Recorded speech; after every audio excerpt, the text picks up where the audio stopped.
الدرس بتاع النهارده نشرح سبيك سيل. يعني انت عندك خلية زي دي عايزها تقرا الكلام ده من غير ما انت تعمل حاجه، يعني انت عايز تقعد تقرا الارقام دي بترتيب معين على حسب ما انت عايز. اول حاجه نضغط على كلمه فايل، ندخل على مور، نختار اوبشن، نضغط على كويك اكسس تول بار، هم عاملين هنا ويلكم.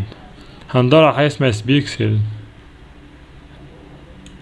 اهي، هم عاملين اد، نضغط على اللي بعدها اد تمام، نضغط على اوكي.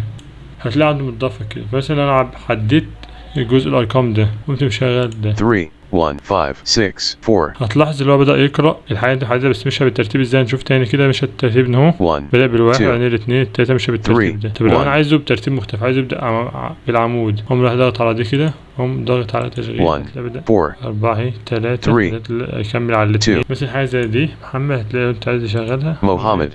ده جزء بسيط للفيديو، باقي الشرح موجود في فيديو تاني على القناة، فيديو كامل.